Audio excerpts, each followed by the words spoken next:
Afternoon, everyone. This is the final of the Green Infrastructure seminar series. So we are hoping to send you home very much on a high, inspired by all the great work that's happening throughout all of our communities. Inspired, if not for your day job, then perhaps what you can do outside your day job.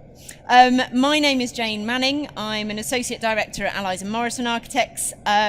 I spend most of my professional time trying to sow some of the seeds for productive green infrastructure into some of our major developments across London and the UK. Over the last decade of doing that, it has become abundantly clear to me that in very many cases it is not the great policy framework that we've put in place, but perhaps a great local activist or local community that are actually producing some of the most innovative and progressive examples on the ground. Much of the Ecobuild programme focuses, as rightly so, on the development industry and the policy framework, and very much so as sort of private sector and public sector as the agents for change. This seminar, we're focusing on the other end of that spectrum, so thinking much more about the bottom-up approaches and what communities are actually doing on the ground. The level of understanding across our communities has perhaps never been greater around climate change, about the importance of green infrastructure, around the importance of local food. And certainly that, coupled with perhaps a perceived lack of progress at the government level, is certainly fueling a lot of people to take matters into their own hands and get things going in their local communities. As this session will no doubt highlight, food has become quite a catalyst for that, and many of the examples you will see from the speakers focus on that as being quite a central theme. Individually, these projects have achieved an awful lot. Many of them, the social benefits have perhaps been some of the most significant elements that have come out of them. But collectively, they show quite a significant amount of what can be achieved on environmental objectives and the green infrastructure more widely. This afternoon, we have 4 trailblazing speakers, really, people who are really out there in the communities helping to steer, energise and really galvanise communities and steer their energy in the right direction. The projects that they will talk about vary in scale and location, but all of them are very much about the energy and how we maintain that motivation going through.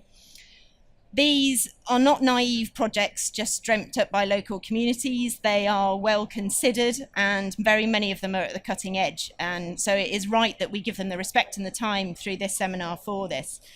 Many of the speakers that you will hear from have been instrumental in garnering the support and the community action.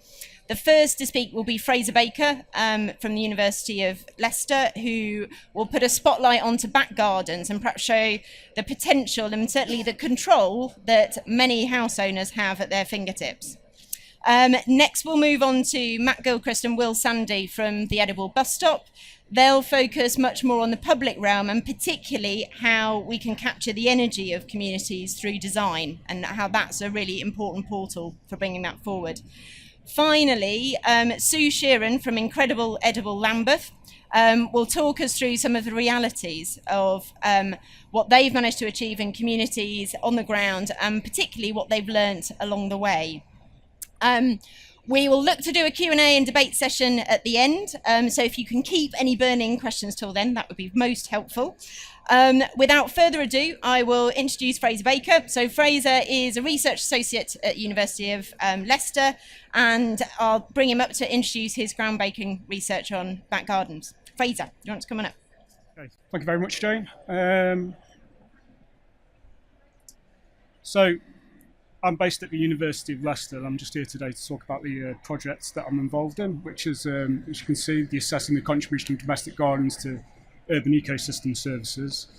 This is a collaborative National Environment Research Council funded project between the University of Leicester, Manchester Metropolitan University and the Mersey Forest. As the project is based in the city of Manchester, we also have support from project partners, Redrose Forest, Southway Housing Trust, and of course the Manchester City Council. So basically the background to our work is feeding on how we can use green infrastructure to adapt to the urban environment, to make the urban environment more resilient to the climate risks that we face today and in the future. And our focus is primarily on back gardens. there's been a lot of work in the past looking into adaptation and how we can sort of model the impacts of green infrastructure on ecosystem service provision. But we can say that kind of garden areas have been relatively ignored in previous research. And this is an issue because, as we can see on the map here, this is a map of wards in Manchester according to garden coverage. When we come to do our environmental modelling, the current data sets tend to overestimate green infrastructure in garden areas considerably. So in certain ward areas, we're going to get a serious overestimation of ecosystem service provision due to this sort of weakness in the data set. So the sort of focus on our project is to measure the abundance and the scale and quality of green infrastructure in gardens, and then use that information to do some environmental modelling, some calculation of ecosystem service potential, and then use that information to feed back to our project partners to develop a green infrastructure action plan. So, as you can imagine, this is probably a considerable undertaking. Manchester is obviously a relatively large urban area with over 150,000 individual garden parcels. The traditional way of doing this would be for a researcher like myself to go into a garden and physically map it in the traditional way. But obviously, as you can imagine, that's a time-consuming and expensive way of doing this. So what we've tried to do is get the local community and local residents involved in this process, and we've developed a online citizen science tool called My Backyard. And this was developed early in 2016 and was promoted through our partners' local networks, and some of the researchers used Facebook and Twitter and things like that. So we managed to garner over 1,000 survey responses from Manchester, which is a reasonable result. The kind of questions that we were asking were a lot of the social qualitative information that we're interested in about how people use the gardens, what kind of things they would like to improve about the gardens, how much money they spend on their gardens, the sort of biodiversity, number of plants, and that kind of information.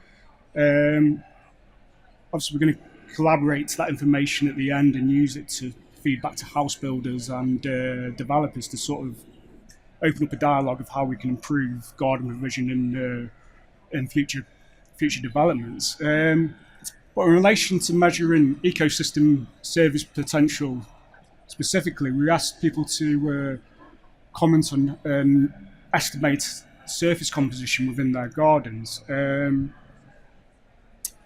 And this information is obviously going to be used for some environmental modelling, but I've just put some maps in, to show you the kind of results that we're getting. We can see, we can do some interpolation from these results for wider ward areas, and sort of getting some nice results already, but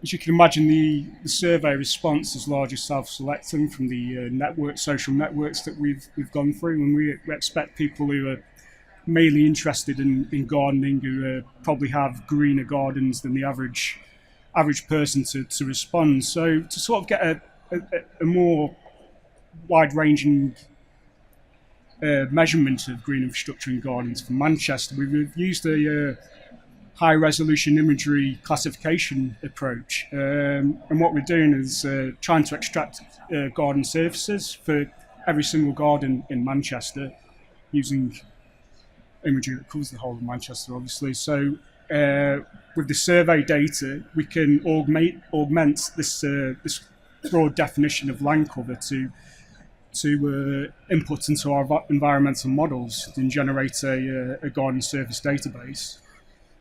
And some of the environmental modelling we're going to be doing is basically the application of green infrastructure for urban cooling during heatwave conditions, surface runoff attenuation, which is obviously, as you're probably well aware, has an impact on flood risk assessments and so on and so forth. And particularly the assessment of the types of vegetation we're getting in gardens is going to be really useful for particulate reduction modelling, which we obviously need to know the types of leaves, the roughness of vegetation to get a measure of that. So once we've put all this information together, collated and done our modelling, we can then make maps and plans of where green infrastructure is in need in different areas of the city. And then we'll obviously use this information to feed back to our project partners. So this is an ongoing project at the moment. It was started in 2016. It's due to finish at the end of 2017, I think. So we're halfway through. My role on this project is to do the image analysis. So we're sort of working through that. So by the second half of the year, we hope to get back to Manchester City Council, and they're going to use this information to develop a green and blue infrastructure strategy plan. Southway Housing Trust are going to use this information to feed back to their residents about how they could potentially improve their green infrastructure in their gardens. And Redrose Forest are going to use it as well. I can't remember how. But yeah, we hope the overall the project will get people in the community interested in how they can perhaps improve green space and the kind of effects that it will have on the local environment. So that's the major theme of why we're doing this. So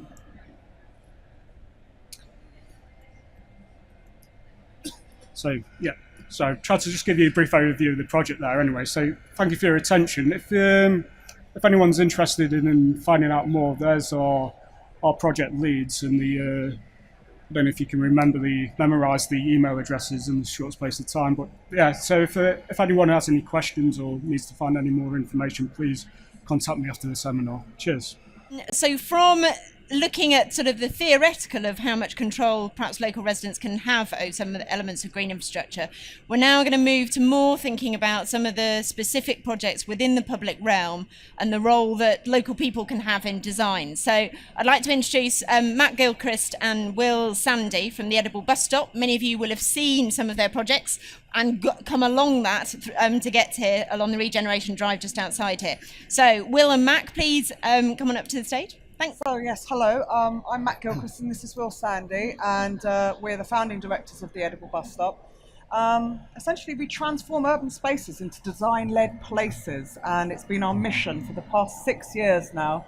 We've realised a number of sites across London where we feel very strongly that to use design to engage communities is vital to get attention for these projects, which are often woefully underfunded. So this is where our name derives, the Edible Bus Stop in Brixton, South London. Our work's kind of grown outside of this, but it's still working with a network. So we're creating a network of daily spaces that you use every day. They react with the community, whether you live, work or play in that area. This is the kind of model we use. So we call it EAT. Most of our projects are about food growing. Engaging, animating and transforming. This is the second project on the same route. It's about growing the network, but also building up a network of partners. So seeing who can be involved. Maybe they're ultra local to that area. Maybe they're the Mayor of London because it's a focus on green infrastructure, enhancing biodiversity, air quality. Incredible Edible, who you'll be hearing about later. Grow Wild, which is a national campaign to grow wild plants and native plants within the city. So when we create new sites, we always obviously have to do engagements. We do community consultations prior, where we get them involved in discussing the designs and what they might like to see grow there. But once it's actually open, what we do is we have a nice opening event. It's very important when you do this to engage with the local kids. They're an absolute endless source of enthusiastic volunteers, and volunteer fatigue is something that's very real in our world. So but these kids love it. They just, give them some water, give them some dirt, and they're really happy. And it's a great lesson to teach them, the lesson of delayed gratification. which is what you learn when you're growing food. You plant a tiny seed and then several months later you can actually eat it. Fabulous. It's so instant. It's a really good story. So whether it's Victorian Street in Stockwell or the Olympic Park, it's about we want to create landmarks that stop people in their tracks and maybe take a photograph or feel a sense of identity. So this is in the new build of the Olympic Park, of the former athletes' village there. So there wasn't really a community. It's just they're just renting the properties. There was nothing there beforehand. So our challenge was just to try and enable some sense of belonging as they came out of Stratford Station into the gateway of the development. We did this through utilising the bold colours of the organisation that had employed us to do so, their brand colours, the orange and the pink, but also this is London's newest postcode, so why not make it its edible postcode? So we held an event around the Chelsea Fringe, which we often utilise as a way of sort of publicising events, where we got the locals to help us plant the My 20 letters with herbs. So yeah, building on that idea of identity, here's another site, slightly different contrast to the Olympic Park, but equally as important, the iconic building of the barrier block used in the Brixton pound money, the local currency. We took that on board and worked it into the design of the scheme. But it was also important to work with the Brixton Design Trail, the newest district in the London Design Festival. Vestra provided a lot of furniture. We worked with the Housing Association, the Brixton Bid, and they all saw the benefits of actually putting a little bit of time and money into this community, because in the long run, it mitigates against the financial need to look at antisocial behaviour, vandalism, maintenance. Putting money in at the beginning is something that we're trying to push forward as an idea where you're investing in a community. You're not, even in time, not just finances. And this is another project very similar, Edible Avenue, 9 Elms. This wall is the kilometre-long boundary wall between the market, which is a 35-acre development site over about 35 years, and the existing 2 housing estates in Wandsworth, who actually, when you speak to them, they say, I might go to London for the weekend. And it's going, you can stand on their balcony and see Big Ben, and yet they feel so disconnected. I heard yesterday someone say that if you don't invest in build a healthy and happy community, you'll be building a lot more hospitals. And so I think that's really important. We held this community event at the local school. We worked with a local artist. I think... Yeah, so again, playful engagement's very, very important, because community consultation, let's face it, are really dull on the whole, and nobody really wants to fill out surveys. So, going back, we got the adults and the kids drawing with the local artists. What would you like to see on the wall? We get the kids out planting herb pots, take them home. Maybe when when we're actually planting, you might have grown your herb and you might want to plant it in there. You can keep it, you can eat it. They loved it. And so the result of that consultation, the community directly informed the artwork as to what was going to appear in the wall. They came out, they helped us plant. It's fantastic. It's been an absolute incredible transformation of an otherwise really imposing and ugly wall. So I guess we're inviting you to question the city. It's where you live, it's where you work, it's where you play. This is a global kind of open source event called International Parking Day. They transform parking spaces on the 3rd Friday of September every year. This was what we did in 2011 by Waterloo. Yes, it's fun, it's kind of stops you in your tracks, but also it's got just simple messages that talk about biodiversity. This was a micro woodland with each tree had its name, where it was from, how big it grew, what biodiversity it encouraged. This was a pickup truck with a bay tree, we called it the parking bay. And then wheelbarrows, which you'll see again in another project, are really important about showing how much space you can grow quite a lot of food in. So we think it's vital to attract attention. You've got to preach to the unconverted. People who like gardening, nothing we can tell them. They can probably tell us much more about gardening. We're not gardeners. We're designers. We create interventions that are there to improve the neighbourhood. So we, at International Parking Day, we did even crazy things like have a sustainable fashion show in a parking bay. So it did actually end up creating a lot of attention on the day, and it was one of the things that stopped people in their tracks more than most things.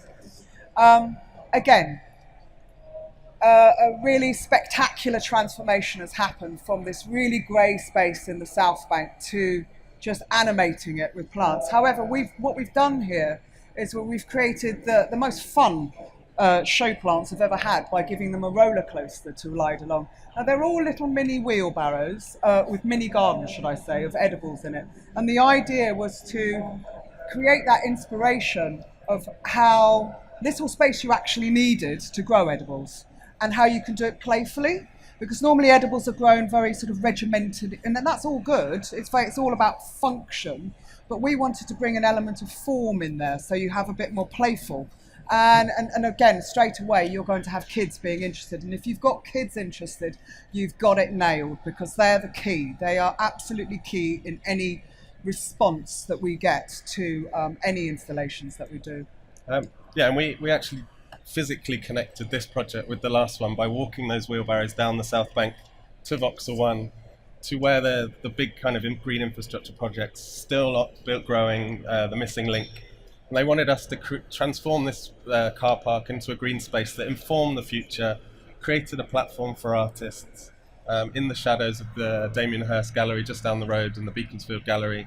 And so it's about fusing art, culture, design with these green infrastructure projects that engage that wider audience, make it more fun, make it more playful, but use them also as natural wayfinding. Create this identity using plants. Don't just fill the space with steel signs and benches. Make it green. Let's just use that as the language.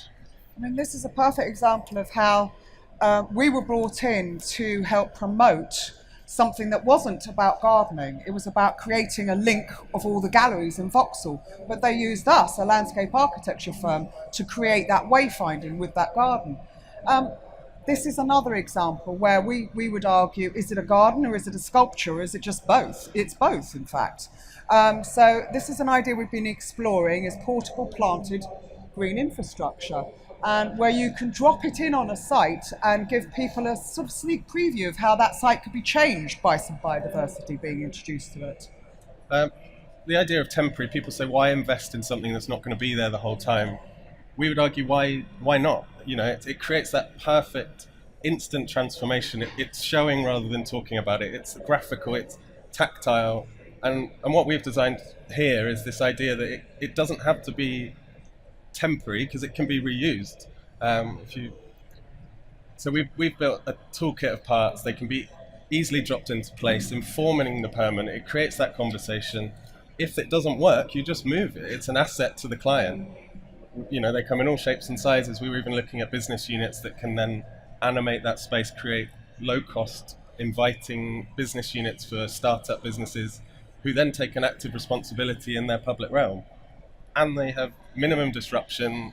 They provide accessibility to the infrastructure underneath, so you can plant plants where infrastructure is, which is also, you know, you've got Blackfriars Road. It's a beautiful avenue, a new cycleway, yet there's no trees along it. If you put something like that, you can literally drop something on and lift it off like a lid when you need to access it. And then going forward, why does green infrastructure need to stop at the door? We all work inside the majority of every day. It's that beginning of the day and the end of the day. Maybe you pop out for lunch. Transport for London invited us to look at the underground, and we went, how do we get green in the underground? So we developed a modular system that plugs into the ticket offices. They're unused spaces now. We're not saying take away the jobs, but they are becoming redundant. So we've created the system that plugs in, and it just gives you that breath of green air as you pass through the station. I think Matt's going to talk about biophilia. So biophilia, human beings have an innate connection to nature. Biophilia is a term that describes this. It's just that the feel-good factor we feel around greenery is real. It's very present. And so the idea with the tiny park at St James's Park, by creating these grow units that slot into the windows of the former ticket offices, it's a bad news story that the ticket offices have closed. we're creating a good news story by, but now look, you can look at this lovely greenery in there and I feel so much better for it. Biophilia, raising the collective serotonin levels by utilising green infrastructure. So, well, you may have actually seen some of our green infrastructure here on the main avenue outside the avenue somewhere that way. And our double yellow lines, they first showcased back in 2012 at RHS Hampton Court and were the most popular showcase garden of that year. Here we have taken something that was ordinary and made it extraordinary, the double yellow line. So by doing so, we can, straight away, I've been watching people the past 3 days, stopping, photographing, smiling, sitting on them, loving them, feeling the rosemary, smelling them. I mean, the rosemaries have taken a battering. People love to just, rosemary, lovely. It's just, there's something about it that's very tactile, it's very inclusive, it's very inviting. It's design that's accessible, and that's what we're really trying to, with all our projects, is to make it inclusive and accessible, to make these active spaces real. A point that I forgot to raise earlier is that when Will talks about if we don't make healthier landscapes, we're going to have to build more hospitals. I was recently doing some research that in 2007, the sedentary urban lifestyle cost the NHS £1 to £1.8 million. Billion pounds. That is just off the scale, crazy. We have to get people to engage with these in their communities, and how better than by doing it through creating gardens which they're invited to tend. All of our gardens are open for the community to tend. Go back. And just building on that idea of hospitals, the conversation that's come from this is actually, you've got Moorfields Eye Hospital, you've got that green walk from the station. Why can't we introduce green along those wayfinding routes? Through hospitals, through universities, you've all got to navigate them. Why not introduce seating? Why not introduce green space along those routes to provide these sort of dwell points where you have these little bursts of green that do make you happier, they do make you healthier, and if you put them in the health system, surely that's got to be a good thing. And then food bridges so many different cultures, languages. This is in Albania. We're working there. We don't speak Albanian, but we understand that by introducing green space, and we were commissioned to look at this site, which is the former dictator's villa. No one's been in it since the fall of the regime. And they see the value in looking at the garden as a platform to have a conversation about what to do with the building. They don't want to celebrate the past, but they want to acknowledge it. So we've created this physical bridge over the boundary wall, which grows the garden out into the street. And I think that's what we're kind of trying to say to you today, is try and take some ownership of the space outside your front garden fence. Then you'll start talking to your neighbours, then you'll start engaging with the local businesses, and you'll get a much stronger community. And I think that can't be a bad thing. Just as a sidebar to this particular project, we always try, as I say, when we do our public engagements and the community consultation, to gauge what people want in the garden, because we can't place it on them. There's not one size fits all. So we were talking with the Albanians on our reconnaissance mission last year, and we found a little bit of resistance about growing edibles, and I couldn't quite put my finger on it. And eventually it came out that to them symbolised the cold communist years when they all grew their own potatoes and cabbages. So I said, how about we don't grow potatoes and cabbages, and we grow fruit and strawberries and, fun stuff and herbs and like unusual different salads. Then they liked it. But the idea of something edible that was going to be cabbages and potatoes just went down like a lead weight. So that's us. If you have any inquiries, please do come and talk to us. And we hope you dug it. Thanks very much. So from how we use design to engage communities and various different projects, we're staying in largely South London. So I'd like to introduce Sue Sheehan from Incredible Edible Lambeth. Sue is both a director on Incredible Edible at national scale, but also was a founding member of the Incredible Edible Lambeth. I'm just going to talk about people, really. Incredible Edible is a network of food growing groups. So it can be in a local area, so we have Incredible Edible Lambeth, but it's also a network nationally. So we've been sharing some of our thinking and some of our ideas nationally. And we're not just about, oh, let's plant a few vegetables and have a little vegetable growing club. We're really interested in having some real impact. So we call it 3 plates: community, learning and business. And if we get all of those 3 plates juggling in the air at the same time, then that's how we can get much more impact from our food growing projects. So community. So we can have food growing on estates, for example. This is what we've done a lot of. This is kind of where we started in Lambeth. In Lambeth, we're a very densely populated area. A lot of our green space is in between the social housing. So once we start to animate, to use an edible bus stop term, area, then we get people talking to one another and socialising together. And food is, of course, a fantastic medium for doing that, because you don't just grow it, you also need to cook it and eat it together. We have Edible Health Centre. This is actually an example from Todmorden in Yorkshire, but we've also got food growing in our GPs. So we're starting to get it into the health service. I'd say like to see a much greater connectivity with what the community is doing around food and health and the health system, but it is starting. Fire station, we've just planted up. This is a Todmorden example, but we've just created a link with Clapham Fire Station, and they are now growing a little bit of food. And it's just another way of engaging. They want to work with schools anyway. It's a brilliant engagement mechanism. They can also help us with our watering in unusual places sometimes, with trees. Another Todmorden example, Edible Cop Shop, Edible Bus Stop, which you know all about. So combined with the community, getting the food growing in unusual places and where people live and work and play, learning, children, already mentioned children, absolutely vital aspect of learning. And I think it is starting to come much more into schools, food growing and awareness of food and healthy eating. It is getting there, but it's not just about being in the school. It has to be outside the school as well. Again, in Todmorden, they're doing some really cutting edge stuff.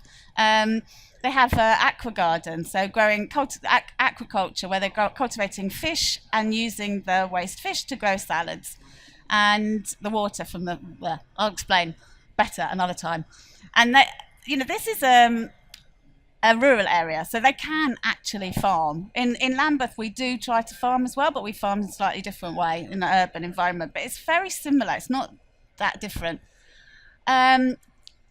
In Lambeth, we do a lot around cooking and eating together as well. It's not just about growing. So this is a project called Cook Like a Caribbean, where people came together and shared stories of the food that they grew up with, perhaps their parents cooked, or in other countries, come up with this fantastic map. There's a lovely video which I would have loved to show you today, but it's too long to share with you. But if you've got time later, go and Google Cook Like a Caribbean on YouTube, and there's this fantastic film. The stories, the storytelling, you talk about storytelling, that comes out when you use food as an engagement tool is amazing. And business.